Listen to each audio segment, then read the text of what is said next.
저는 어려서부터 교회를 다녔습니다. 초등학교 1학년, 2학년 때부터 광주에 살면서 교회를 다니기 시작했던 것 같습니다. 그런데 오랜 세월 동안 교회를 다녔지만 저는 사실 신실한 신앙인은 아니었습니다. 학생 시절에 그저 친구들이 좋아서 그 친구 따라 교회에 다녔으며 교회에서 하는 행사 친구들과 함께 놀 수 있어서 교회에서 살았던 것 같습니다. 세월이 지나 장성하여서 교회를 계속 다녔지만 여전히 저는 예수 그리스도와의 진실한 만남이 없었습니다. 그러던 중 하나님으로부터 콜링을 받게 됩니다. 부르심을 받게 되었습니다. 제가 하나님을 진실되게 만나려는 마음이 없으니 하나님께서 친히 제게 다가와 주신 것입니다. 그래서 20살에 신학교를 가게 되었고 군대에서도 군종병으로 부르셨습니다. 그럼에도 여전히 순종하지 않는 저를 끝까지 포기하지 않고 부르셔서 이제 하나님의 종의 사명을 감당하고 있습니다. 그런데 왜 하나님께서는 저를 끝까지 포기하지 않고 부르셨을까? 오늘 말씀을 묵상하며 이 질문이 다시 떠올랐습니다. 목회 사역을 하며 충남 대천에서 5년간 사역을 하고 다시 전주로 옮겨와서 사역을 하게 되었을 때 제 안에는 약간의 두려움이 있었습니다. 왜냐하면 제가 주님을 온전히 만나기 전에 세상에서 방황하였을 때 흑역사를 알고 있는 많은 사람들이 전주에 있었기 때문입니다. 그래서 혹여 제가 목회 사역을 하면서 그 사람들을 다시 만났을 때 어떻게 하지? 라는 생각이 들었던 것입니다. 근데 그 순간 하나님께서는 그 사람들에게 너가 변화된 모습을 당당하게 보여주며 전도하라라고 가슴에 응답을 주셨습니다. 그래서 그때 알고 지내던 사람들에게 내가 목사가 되어서 변화된 모습을 보여주며 나도 변화되었으니 너도 변화되어서 하나님의 복을 받을 수 있다. 축복해주며 전도하면서 교회에 나오라고 전하였습니다. 그런데 그럴 때마다 그 사람들의 반응은 모두 다 한결같았습니다. 어떻게 너가 그렇게 변할 수 있어? 어떻게 너가 목사가 될 수 있어? 이 반응은 더욱더 제 가슴을 뛰게 만들었습니다. 그들의 반응을 보고 더욱더 예수 그리스도를 증거하는 삶을 살아야겠다라고 다시 한번 결단하게 되었던 것입니다. 저는 그들에게 하나님께 모든 것을 맡겨드리면 하나님께서 모든 문제를 해결하시고 내 마음에 평안까지 주시며 이렇게 변화된 것이 바로 하나님의 은혜다라고 답을 하였습니다. 우리의 삶을 살아갈 때 우리는 신앙인으로서 삶을 살아가길 원합니다. 믿음의 삶을 살아가길 소망합니다. 하지만 그 믿음의 삶 속에서 우리가 어떻게 예수의 증거하는 삶을 살아갈지를 선택하는 것은 우리가 해야 될 일입니다. 예수님께서는 십자가에서 죽으시고 부활하신 후에 오늘 제자들에게 다시 나타나셨습니다. 막달라 마리아와 그의 동행이었던 여인들에게 제일 먼저 부활하신 모습을 보이셨고 그 다음에 제자들에게도 나타나셨습니다. 그리고 엠마오상의 두 제자들에게도 나타나셨습니다. 예수님께서는 부활하셔서 바로 하늘로 올라가지 않으시고 이처럼 제자들에게 나타나신 이유가 무엇이겠습니까? 첫 번째로는 자신의 말씀을 성취하기 위해서입니다. 예수님께서는 살아계셨을 때 불의한 자들에게 자신이 죽임을 당할 것이라고 분명하게 말씀하셨습니다. 그러나 예수님께서는 사실 이것보다 더 중요하게 말씀하신 것은 자신의 부활이 있을 것이다라고 제자들에게 약속하셨습니다. 그런데 제자들은 예수님의 부활에 대해 어떤 이들은 기쁨으로 주님의 부활을 믿었지만 믿지 않는 사람도 있었습니다. 도마가 바로 대표적 예로 믿지 않았던 제자 중에 한 사람이었습니다. 그는 예수님이 제자들에게 나타나셨을 때 그 자리에 있지 않았기 때문입니다. 다른 제자들은 부활하신 예수님을 보았다라고 얘기하였지만 그 자리에 있지 않았던 도마는 믿을 수 없다라고 하였습니다. 사실 인간은 합리적인 생각을 하는 능력을 갖고 있습니다. 그런데 그 합리적인 생각을 할 수 있는 뒷받침을 해주는 것은 바로 경험에서 나옵니다. 다른 제자들은 예수님의 부활을 직접 눈으로 보는 경험을 하였지만 도마는 직접 보지 않았기 때문에 믿을 수 없다라고 했던 것입니다. 하지만 예수님께서는 공생의 시절 뭐라고 했습니까? 요한복음 2장 19절 말씀을 보면 너희가 이 성전을 헐라 그러면 내가 사흘 동안에 일으키리라 라고 말씀하셨습니다. 이 말씀은 무엇입니까? 예루살렘 성전이 진짜로 무너지는 것을 말하고 있습니까? 아닙니다. 성전이 된 예수님의 육체를 말두고 부활을 비유적으로 말씀하신 것입니다. 또 마태복음 12장 39절과 40절 말씀에서도 보면 예수께서 대답하여 이르시되 악하고 음란한 세대가 표적을 구하나 선지자 요나의 표적밖에는 보일 표적이 없느니라. 요나가 밤낮 사흘 동안 큰 물고기 뱃속에 있었던 것 같이 인자도 밤낮 사흘 동안에 땅속에 있으리라. 무엇을 말하고 있습니까? 바로 3일 동안 죽으심과 부활에 대해 명백하게 언급하고 있는 것입니다. 그러면서도 오늘 본문 44절과 46절 말씀에서도 예수님께서는 자신의 부활과 제자들에게 나타나심이 성경에서 나타난 약속의 성취라고 설명하고 있습니다. 44절과 46절까지 말씀 다 같이 한번 합독하겠습니다. 시작. 또 이르시되 내가 너희와 함께 있을 때 너희에게 말한 바 곧 모세의 율법과 선지자의 글과 시편에 나를 가리켜 기록된 모든 것이 이루어져야 하리라 한 말이 이것이라 하시고 이에 그들의 마음을 열어 성경을 깨닫게 하시고 또 이르시되 이같이 그리스도가 고난받고 제3일에 죽은 자 가운데서 살아날 것과 이처럼 예수님의 죽음 이후 제자들에게 나타나시는 것은 바로 예수님께서 하신 말씀의 신실성과 완벽한 성취를 확인시켜 주는 것입니다. 자, 그렇다면 오늘의 사건이 오늘 우리에게 주시는 교훈과 의미는 무엇이겠습니까? 바로 하나님의 말씀은 반드시 성취된다는 것입니다. 그런데 어떤 사람들은 이 하나님의 말씀이 성취되는 것이 매우 더디다라고 말하는 사람도 있습니다. 천국이 왔다, 이 천국이 올 것이다라고 말하고 있지만 천국이 언제 왔느냐라고 언제 오느냐라고 더디다. 하나님의 말씀이 이루어지는 것이 매우 더디다라고 말하고 있습니다. 하지만 베드로후서 3장 9절에서 10절 말씀에 보면 주의 약속은 어떤 이들이 더디다라고 생각하는 것 같이라고 기록되어 있지만 9절 하반절부터 10절 말씀에 보면 더딘 것이 아니라 오직 주께서는 너희를 대하여 오래 참으사 아무도 멸망하지 아니하고 다 회개하기에 이르기를 원하시느니라.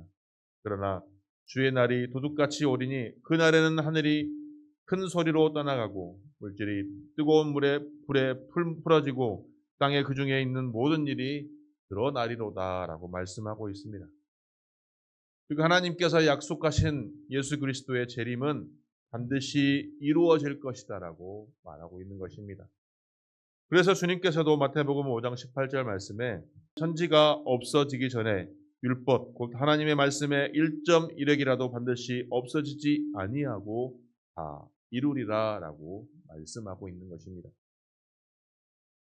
복음의 핵심은 선포된 말씀을 의심하지 않고 믿는 것에 있습니다. 그리스도의 메시지를 진실로 진리로 받아들이는 자에게는 구원이 허락되지만 그것을 받아들이지 않는 자에게는 영원한 형벌만이 예비되어 있을 뿐입니다. 전도 또한 마찬가지입니다. 우리는 예수 그리스도의 복된 소식을 충실하게 증거하면 됩니다. 그것을 받아들이느냐, 받아들이지 않느냐는 믿지 않는 사람들이 결정할 문제입니다. 주님의 부활을 힘있게 관건했음에도 불구하고 그들이 그것을 받아들이지 않는다면 돌이킬 수 없는 형벌이 주어질 뿐인 사실입니다. 그러므로 하나님의 말씀은 어떠한 상황에서도 꼭 성취된다는 사실을 기억하시기 바랍니다. 세상은 여전히 교회를 핍박합니다. 우리 성도들을 비난합니다. 하지만 하나님께서 우리에게 약속하신 천국의 소망은 우리 가운데 확신으로 남아 있어야 합니다. 우리가 어떠한 상황에서도 흔들리지 않는 견고한 믿음으로 우리는 예수 그리스도에서 부활하신 것처럼 우리 또한 다시 예수님께서 재림하여 오실 때 하나님의 천국 백성으로 하나님과 함께 영광된 자리에 올라갈 것임을 꼭 확신하는 우리가 되기를 소망합니다. 이것이 바로 하나님께서 우리에게 약속하신 약속의 소망이며 천국의 소망인 것입니다. 그러므로 하나님의 말씀이 온전히 이루어진다는 확신 가운데 늘 천국 소망으로 부활에 승리하신 삶을 살아갈 수 있는 저와 여러분 모두가 되기를 소망합니다. 둘째로 제자들을 격려하기 위해서였습니다. 예수님의 죽음 위에 제자들은 여러모로 시리와 어려움에 처해 있었습니다. 왜냐하면 살아생전에 예수님은 마치 전장에 임하는 지휘관 같았기 때문입니다. 지휘관이 그런데 갑자기 죽음을 맞이할 경우 그 수하에 있는 장수들은 어떻습니까? 병사들은 지휘관이 없어짐으로 인하여 매우 당혹함과 좌절을 느낄 수밖에 없는 것입니다. 예수님의 제자들도 마찬가지였을 것입니다. 예수님께서 돌아가신 이후에 그들은 어떻게 나아가야 할지, 어떻게 살아가야 할지 방향성조차 잡지 못했을 것입니다. 실제로 예수님의 죽음 이후에 제자들을 향한 유대인의 적대감이 점차 노골적으로 확대되어서 유대교 지도자들은 예수님의 십자가의 죽음과 부활의 도를 전하는 제자들을 잡아다가 옥에 가두고 있었던 것입니다. 사도행전 4장 1절과 4절 말씀입니다. 사도들이 백성에게 말할 때 제사장들과 성전 맡은 자와 사두개인들이 이르러 예수 안에 죽은 자의 부활이 있다고 백성을 가르치고 전함을 싫어하여 그들을 잡음에 날이 이미 저물었으므로 이튿날까지 가두었으나 말씀을 들은 사람 중에 믿는 자가 많으니 남자의 수가 약 5천이나 되었더라. 사도행전 5장 17절 18절 말씀에도 보면 대제사장과 그와 함께 있는 사람 즉 사두개인의 당파가 다 마음에 시기가 가득하여 일어나서 사도들을 잡아다가 옥에 가두니. 예수 그리스도의 부활 이후에 예수 그리스도의 나타나심을 먼저 들었던 제자들은 예수 그리스도를 증거할 수밖에 없었습니다. 그럼에도 불구하고 그들의 마음에 예수 그리스도의 그 진실함이 세상 사람들에게 온전히 전해지기 위해 세상 밖에 전하였음에도 불구하고 다른 모든 사람들은 예수 그리스도의 부활을 믿지 않았습니다. 이를 통해 그 부활을 전하는 제자들을 잡아 옥에 가두었습니다. 그렇기 때문에 제자들의 마음이 더 어떻겠습니까? 예수 그리스도의 부활을 보았지만 옥에 갇히고 비난을 받고 핍박을 받으니 두려움과 공포에 사로잡혀 있을 수밖에 없었던 것입니다. 예수 그리스도의 죽음 이후에 제자들의 마음에는 여전히 공포와 좌절 가운데 빠져 있을 수밖에 없었던 것입니다. 하지만 이를 해결하기 위해 바로 예수 그리스도께서 제자들에게 나타나신 것입니다. 제자들에게 나타나셔서 그들에게 잃어버린 믿음과 용기를 회복시켜 주신 것입니다. 십자가의 죽음으로 끝날 줄 알았던 예수 그리스도께서 다시 살아나셔서 다시 그들과 동행하신다고 하시니 그들에겐 더할 나위 없는 큰 위로와 힘이 되었던 것입니다. 특히 부활 사건을 통하여서 그들에게 입증된 것이 무엇입니까? 바로 예수 그리스도가 바로 하나님의 아들이시구나. 진정한 하나님의 아들이시구나. 그 아들이 우리와 함께 하시구나. 이를 통해 그들은 더욱더 자신 있게 밖에 나가 예수 그리스도를 전하였던 것입니다. 오늘 우리에게도 마찬가지입니다. 부활하신 예수님은 우리와 늘 동행하십니다. 세상의 풍파와 사단의 공격으로 어떠한 상황에서도 우리에게 믿음과 용기를 가질 수 있는 이유가 바로 여기 있는 것입니다. 부활하신 예수께서 오늘 나와 함께 하십니다. 부활하신 예수께서 성령님으로 오셔서 우리가 하나님의 백성으로 살아갈 수 있도록 우리를 늘 도우시고 인도하여 주십니다. 그렇다면 우리는 하나님의 백성으로 성령님께서 함께 하시니 어떠한 삶을 살아가야 하겠습니까? 성령님께서 인도하시는 대로 순종하며 어떠한 상황에서도 견고한 믿음으로 하나님의 백성으로 합당한 삶을 살아가야 하는 것입니다. 예수 그리스도를 증거하는 삶을 살아가야 하는 것입니다. 예수 그리스도를 증거하는 삶을 살아갈 때 하나님께서 늘 우리와 함께 하심을 믿어 의심치 말아야 하는 것입니다. 그러므로 세 번째로 우리에게 예수 그리스도께서 제자들에게 나타나신 이유는 바로 복음 전파의 증인으로 세우기 위함입니다. 자, 예수님께서 제자들에게 나타나신 이유가 뭘까요? 단순히 자신이 살아났다는 것을 과시하기 위해 나타나셨겠습니까? 아니면 하나님 나라에, 하늘나라에 올라가기 위해 그 시간이 남아서 그 시간을 소진하기 위해서 잠시 들렸겠습니까? 예수님께서는 자신이 부활하셨다는 사실을 제자들에게 몸소 나타나 증거함으로써 제자들이 바로 복음 증거자가 되기를 원하셨던 것입니다. 만약 예수님께서 그들에게 나타나지 아니하셨더라면 그들은 복음 전파자로 온전히 설 수 없었을 것입니다. 여전히 의심하며 여전히 불안하며 여전히 좌절과 공포를 떨고 숨어 지냈을 것입니다. 그들은 그리스도의 부활을 확신하지 못했을 것이며 복음 전파자를 꿈도 꾸지 못했을 것입니다. 복음 전파자의 가장 핵심은 바로 예수 그리스도의 부활을 믿는 것입니다. 예수 그리스도의 부활을 그냥 믿는 것이 아니라 내가 직접 경험하고 내가 직접 체험하여서 예수 그리스도가 살아계심을 내가 확신하였을 때 그것을 세상에 나가 온전히 전할 수 있는 것입니다. 바울을 비롯한 주의 제자들이 그리스도의 부활을 그토록 강조한 이유도 여기 있습니다. 자신들이 부활을 경험하였기 때문에 자신들이 부활하신 예수 그리스도를 경험하였기 때문에 이를 증거할 수밖에 없는 것입니다. 따라서 예수님께서는 너희는 이 모든 일의 증인이다라고 말씀하시며 그들이 예수 그리스도의 부활을 힘써 증거하기를 당부하셨던 것입니다. 우리가 예수님을 증거하는 일, 우리가 예수 그리스도를 증거하는 일에 가장 선행되어야 할 것은 바로 내가 예수 그리스도를 먼저 만나는 일입니다. 내가 예수 그리스도를 인격적으로 먼저 만나서 예수 그리스도의 부활을 내 삶 속에서 경험한다면 그 예수 그리스도를 증거할 수밖에 없습니다. 제가 예전에 목회하기 전에 타이어 판매업을 잠시 하였었습니다. 타이어 판매업을 할 때 여러 부류의 손님들을 상대하였습니다.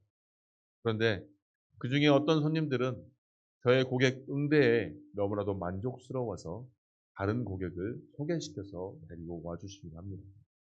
그렇게 소개로 오신 고객들은 어떻습니까?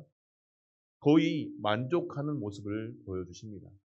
그래서 그 고객에도 더욱 친절하게 응대하게 되니 갈수록 매출이 증대하고 좋은 매장으로 소문이 자자해집니다. 그런데 지금 와서 생각해 보니 그때 제가 잘한 것이 아니라 바로 하나님의 은혜였습니다. 하나님께서 저를 지키셨던 것입니다. 하지만 고객 응대 중에 만약 그 손님과 트러블이 있었다면 그 손님은 매장에서 타이어를 구매하기는커녕 그 자리를 박차고 나가서 밖에 나가서 저희 매장을 험담하였을 것입니다. 매우 기분이 상한 고객은 만나는 사람마다 내가 오늘 어떤 일이 있었는 줄 아느냐, 세상에 앞으로 그 타이어집은 절대 가지 마라라고 하였을 것입니다. 인간은 좋은 일이든 나쁜 일이든 내가 알고 있는 지식과 정보를 다른 이들과 함께 나누는 특성이 있습니다. 하지만 우리의 입술에서 부정적인 이야기를 나누기보다, 부정적인 이야기를 하기보다 예수 그리스도의 입술을, 예수 그리스도의 복음을 전하는 입술이 되기를 소망합니다. 예수님께서 부활하셔서 제자들에게 나타나신 이유는 제자들이 부활하신 예수를 세상에 나가 증거하기를 원하셨기 때문입니다. 그래서 그 사명을 맡기셨던 것입니다. 오늘 우리 또한 주님의 제자입니다. 우리도 영혼 구원의 사명을 맡겨주셨습니다. 제자들에게 밖에 나가 세상에 나가 하나님의 복음, 예수 그리스도의 부활하신 복된 소식을 전하기를 원하셨던 것처럼 오늘 우리에게도 영혼 구원의 사명을 맡기신 것입니다. 우리의 입술을 통해서 증거되기를 원하시고 있는 것입니다. 영혼 구원의 사명은 단순히 목사에게만 주어진 사명이 아닙니다. 성도로서의 마땅한 사명인 것입니다.